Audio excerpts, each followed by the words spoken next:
ምንትዋብ ታሪካዊ ልቦለድ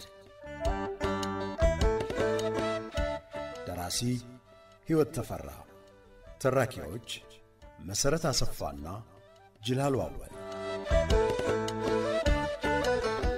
ምንትዋብ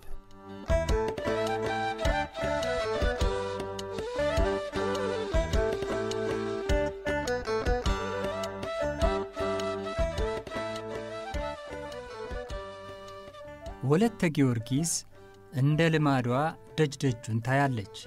እሷ የምትጠብቃቸው እንግዶች አሉ። ዛሬ የመጡት ግን ሌሎች እንግዶች ናቸው። የእሷን እጅ ለመጠየቅ የመጡ እንደሆኑ ገምታለች፣ ፈርታለችም። ቀደም እያለ የሚያወራው ኢሳይያስ ስለሆነ ከጥላዬ ጋር ብጠፋ ይሻለኛል አለች ለራሷ። ጥላዬ ማን ነው? ልቧ ይደልቃል።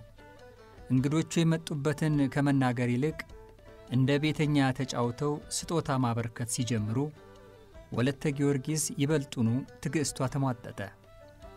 በመጨረሻ ግን ስጦታዎቹ የንጉሱ፣ መልእክተኞቹም የንጉሱ፣ ከጥቂት ቀናት በፊት ታመው እንደማንኛውም ሰው ቤተሰቦቿ ተቀብለው ያስታመሟቸው ንጉሱ መሆናቸው መላ ቤተሰቡን አስደንግጧል።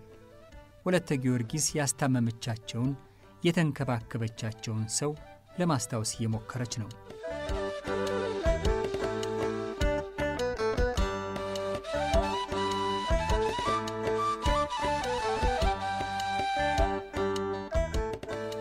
ምንትዋብ ክፍል 2 እነሆ።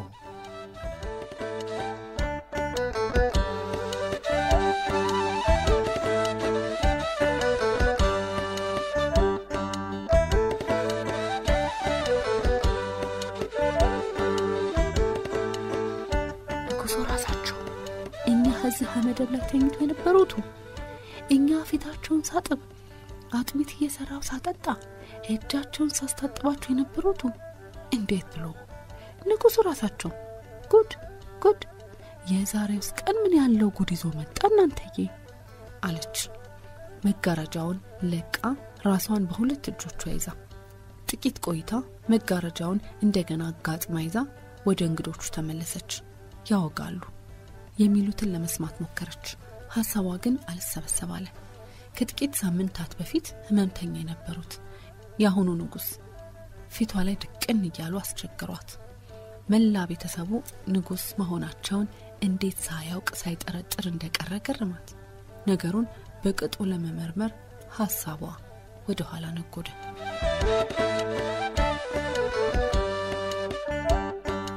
የመጡ ቀን እንደ ልማዷ ቤታቸው ደጃፍ ላይ ተቀምጣ የነኛን ያስታራቂ ሽማግሌዎች መምጣት ትጠባበቃለች። ግቢው መግቢያ ላይ ሰዎች ስታይ ብድግ አለች። አሬ ታመመ ሰው ነው መሰል ይዘው ይመጡ አለች። ዛሬ ከመጡት እንግዶች ውስጥ ሁለቱና ሌሎች ሁለት ሰዎች አንድ ሰው ደግፈው ድንገት ግቢው ውስጥ ሲገቡ አይታ እነማ እያሉ እናቷ አባቷና አያቷ ከውስጥ በተቻኮለ ሁኔታ ወጡ። በርግጥም የታመመ ሰው እንደመጣ ሲያውቁ ደነገጡ። ግቡ እያሉ መንገድ ለቀቁ። ነፍጥ ያዙ። ፈረስና በቅሎ ሳይቀር ያስከተሉ በርካታ ሰዎች እየተገፋፉ ገቡ። ሁሉም የመረበሽ መልክ ይታይባቸዋል። እንብዛም ግርግር የማያውቀው ግቢ ትርምስምስ አለ። የተረጋጋው የነግራዝማች ቤት ለወከባና ለድንጋጤ ቦታ ለቀቀ። አራቱ ሰዎች ወደ ቤቱ ውስጥ ገብተው አቅፈው ደግፈው ያመጧቸውን ህመምተኛ መደብ ላይ ያሳረፏቸው። ወለተ ጊዮርጊስ እኚህ መሳሪያ የያዘ አጀብ የተከተላቸውና በጽኑ የታመሙ የሚመስሉት ሰው ማን መሆናቸውን ለማወቅ እጇን ደረቷ ላይ አድርጋ ተመለከተች።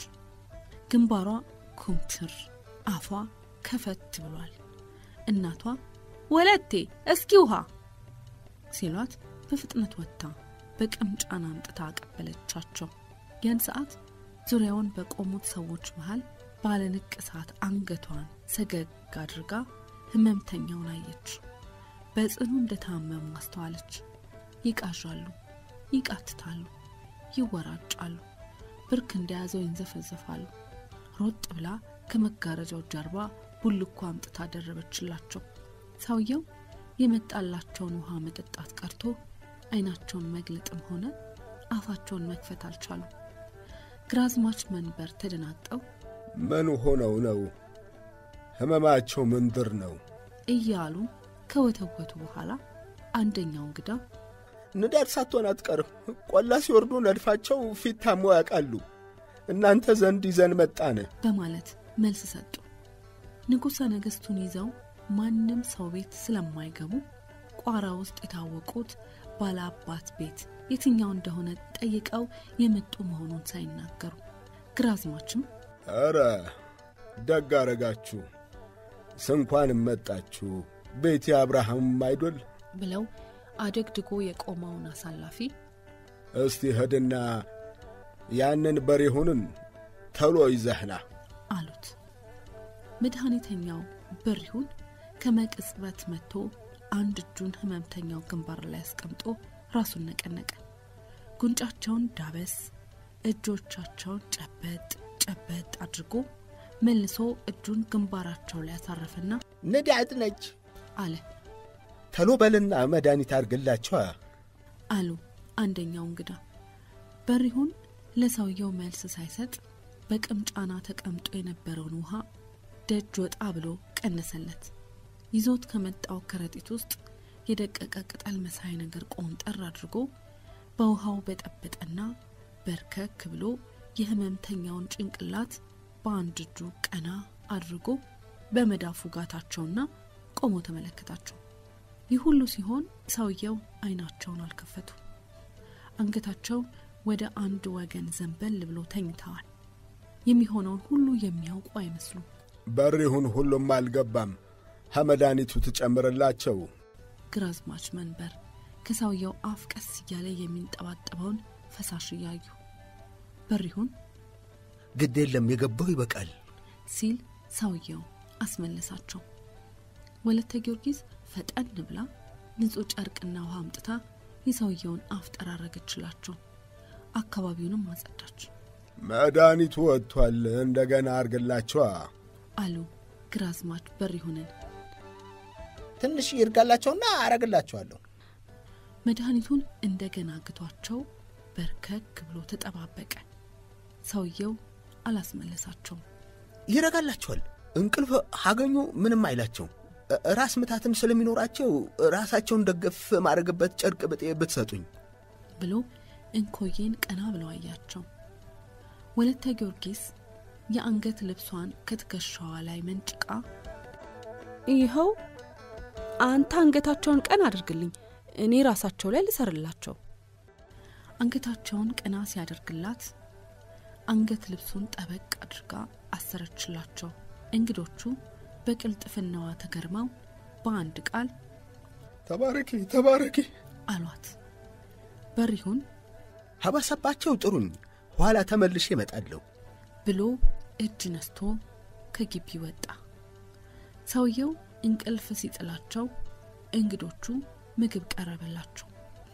ከየት እንደመጡ ሳይናገሩ በልተው ጨረሱ። ወለተ ጊዮርጊስ ሰዎቹ ተራ ሰዎች እንዳልሆኑ አውቃለች። አነጋገራቸው የተመጠነ ኮራ ያሉም ናቸው። ከነሱም የበለጠ ህመምተኛው የተለየ ላይ አላቸው።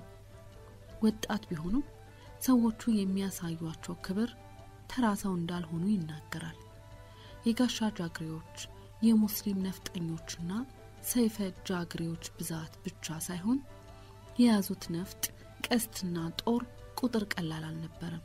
ፈረሶቹና በቅሎቹ ያጌጡና ደህና የተቀለቡ ናቸው። ሰዎቹ ይዘው የመጧቸው ድንኳኖች ተተክለው ማሩ፣ ቅቤው፣ አዋዜው፣ ጠጁና ረቄው ተራገፈ። ወለተ ጊዮርጊስ ይህንን ስታሰላስልና እኛ ህመምተኛ እንግዳው አጼ በካፋ በመሆናቸው ስትደነቅ አንደኛው እንግዳ መናገር ስለጀመሩ ትኩረቷን ወደ እርሳቸው አደረገች። ግራማጅ እንዴት ያለ ፌዝ ነው ምን ነግሩ ይላሉት? ፌዝ እንኳንም አዱል ብለው አስተባበሉ።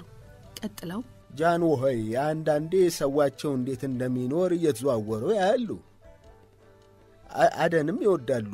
የዛን ዕለትም እኮ ወደ ቆላ ወርደን ያልታሰበ ነገር ያቺን ዳር ተነስታባቸው እርሶ ዘንድ አመጣቸነ። አሁንም ተመለስነ። እንደው መህኛት ሆነች ካሉ በኋላ ደንገጥ ብለው ኢሳያስን የጎንዮሽ ተመለከቱት። ኢሳያስም ለመናገር ጉሮሮውን ጠራርጎ የመጣ ነው ሲል ግራዝማች አቋረጡት።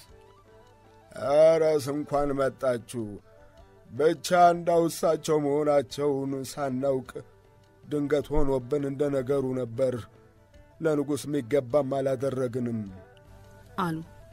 ንጉሠ ነገሥቱ እሳቸው ቤት ለቀናት ተቀምጠው መሄዳቸው በራሱ ትልቅ ክብር ቢመስላቸውም ለንጉሥ የሚመጥን መስተንግዶ ማድረጋቸውን ተጠራጠሩ። ግራማች እጅጉን አስተናገዱን እንጂ 20 በላይ ምን ያደርጉ ኖሯል። ልጆትስ ብትሆን እንደው እሳቸውን እንደዛ አድርጋ ስታስታምም አይተን ተገርመንስም አልነበር? እንዳው የልጅ አዋቂ አሉ አንደኛው እንግዳ። ብቻው ቀን ቢሆን ኖሮ ደግ ነበር እንዳው መቼም አሉ ግራዝማች። መገረም፣ ድንጋጤ፣ ሌላም ስሜት በውስጣቸው ተራይ ወሰደ። አንተ ወፍታው እንደው ያጎደልኩት ነገር ይኖር ይሆን? አረ ለመሆኑ ያቺ ወለቴ በደንብ አስታማቸው ሲሆን ልጅስ እንኳን የሚቀርባት የለ። ቤት አያያዝ እሷን የሚያህል አለ። ያቷን ቤት ቀጥ አድርጋ ያዘች እሷም አደለች።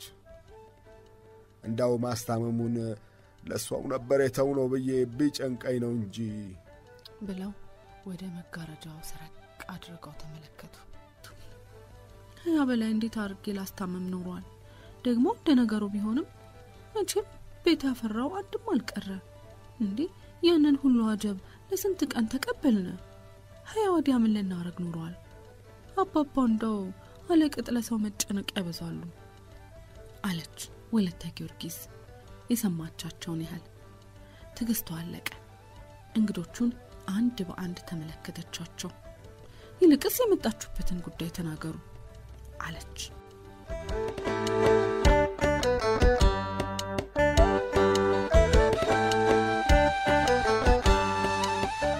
ኢሳያስ የሰማት ይመስል ወደ ጉዳዩ መግባት ፈለገ። አንዴ ዮልያናንና እንኮዬን፣ ሌላ ጊዜ ደግሞ ግራዝማችን አይኑን ተክሎ ተመለከተ። ፊቱን ወደ ዮልያና አዞርና ፈገግታ ለገሳቸው። ዮልያና የሆነ ነገር ሊነግረኝ ነው ብለው ጠረጠሩ። ለመስማት ጓጉ። እመቤቴ ዋናው የመጣንበት ጉዳይ ብሎ እንደገና ሁሉንም ተመለከተ። ቀጠለና እመቤቴ ዋናው የመጣንበት ጉዳይ ጃኑ ሆይ በተለይ እኔ ልከውኝ ነው። እርሶ እንዳሳደጓት ስላወቁ የልጅ ልጇን እጅ ስለፈለጉ ይሄን ለማብሰር ነው የመጣን። ቀደም ግቢው መግቢያ ላይ ልጃችሁ መሬት ላይ ጦር ሲተከል አይታ ደንግጣ ነው መሰል ተቀመጠችበት ተነሳች። ለበጎ እንደመጣን ንጉሥ እጅ ሲጠይቅ እንደሱ መሆኑን ሳታውቅ ቀርታ አለ። ወለተ ጊዮርጊስ አመዷ ቡን አለ። ሰማይ ምድሩ ዞረባት። ንጉሱ እንዴ? ንጉሱ የኔን እጅ ሊጠይቁ እንዴት ሆኖ አለች። እንግዶቹ የሷን እጅ ሊጠይቁ እንደመጡ ደመነፍሷ ቢነግራትም ለንጉስ ሚስትነት መሆኑ ግን ከግምቷ በላይ ሆነባት። ተደናገጠች፣ ተርበተበተች። ፊቷ የበሰለ ቲማቲም መሰለ። ጉንጮቿ ተቃጠሉ። አይኖቿን ጨፍና ራሷን ነቀነቀች። ሊሆን አይችልም በሚል መልክ እንዴ በኔና በጥላይ የማይመጣ የለም ማለት ነው? እንባን ባላት። የምታስበው ጠፋት። ጭንቅላቷ ባዶ ሆኖ ተሰማት። ጣሪያው ላይ ፈጠጠች። ለዚህ አስደናቂ ለሆነባት ጉዳይ መልስ ይሰጣት ይመስል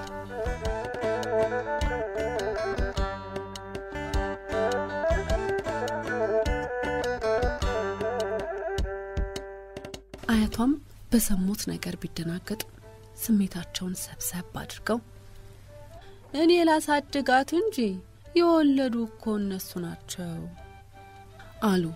መብረቅ የመታቸው ያህል ድርቅ ብለው የተቀመጡትን ልጃቸውንና ግራዝማችን ባገጫቸው እያመላከቱ እነሱ ናቸው መጠየቅ ያለባቸው አሉ ራሳቸውን እየነቀነቁ። ኢሳያስ እርግጥ ነው የጃንሆይን ፍላጎት ያ ነው። ኃይለ እነሱማ እንዴት ይሆናል? ለእመቤቴም ለግራማችም ነው ጥያቄ ቀረበ። እመቤቴ ግራማች ዛዲያ ምን ታስባላችሁ አለ ንጉሥ። ልጃችሁን ስጡኝ ሲል ለማንም ቢሆን ብስራት ነው የሚል ቃና ድምፁ ላይ ተክሎበት እመቤት እንኮይንና ግራዝማች መንበርን በተራ ተመለከተ። የዮልያናን ቅሬታ ያዘለ አነጋገር ማርገብ ችሎም እንደሆን ፊቱን መለስ አድርጎ አያቸው። ዮልያና ግን ሐሳባቸው ሌላ ጋር ከንፏል። ከዓመታት በፊት አንድ ሌሊት አይተውት የነበረውና ምን ጊዜም ቢሆን ሲያስደንቃቸውና ላገኙት ሁሉ ሲያወሩት የነበረው ህልማቸው ትዝ ብሏቸዋል።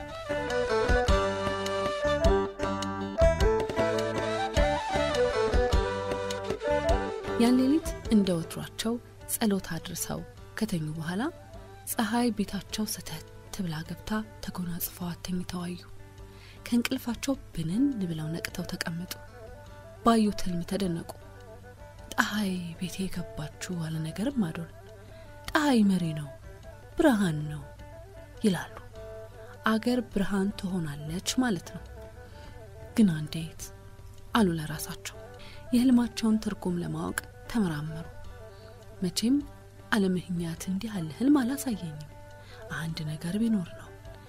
እስቲ ነገ ጠዋት እኛ መነኩሴ ዘንድ ሄጄ ምሉትን ሰማለሁ።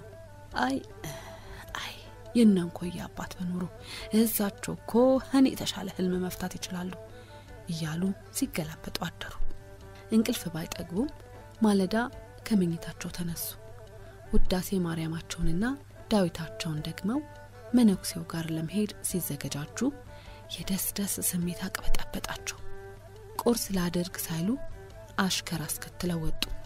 መነኩሴው ወፍታ ጊዮርጊስ ግቢ ውስጥ ጥድ ስር ተቀምጠው መቁጠሪያ ይዘው ይጸልያሉ። ዮልያና ወደ ቤተ ክርስቲያኑ ሄደው ከተሳለሙ በኋላ መነኩሴው ጸሎታቸውን እስኪጨርሱ ድረስ ፈንጠር ብለው ድንጋይ ላይ ተቀመጡ። መነኩሴው ጸሎታቸውን ሲጨርሱ ለዮልያና እጅ ነሱ። ዮልያና ተነስተው እጅ ነስተው ሲቆሙ እንዲቀመጡ መነኩሴው በምልክት ነገሯቸው። ዮልያና ድጋሚ እጅ ነስተው ጠጋ ብለው ተቀመጡ። ስለ ጤንነታቸው ከጠያየቁ በኋላ ያው መቼም እርሶ ዘንድ መመጣው አንድ ነገር ሲገጥመኝ ነው። ዛሬስ እንኳ አንድ ዘመዴ እልማይታ ሚፈታልኝ ብትለኝ ነው የመጣሁት። ድቅድቅ ያለ ጨለማ ይመስለኛል አለች። ፀሐይ ከተኛሁበት ድረስ ገብታ ቤቴንና መላ ሰውነቴን አበራችሁ። ሀያ በኋላ ፀሐይቱን ተጎናጽፊያት የተኛው ይመስለኛል ብላ ነገረች።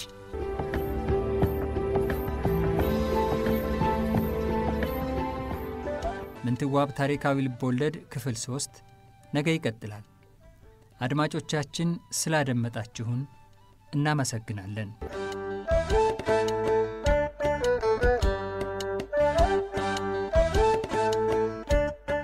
ምንትዋብ ታሪካዊ ልቦለድ ደራሲ ሕይወት ተፈራ፣ ተራኪዎች መሰረት አሰፋና ጅላሉ አወል። ምንትዋብ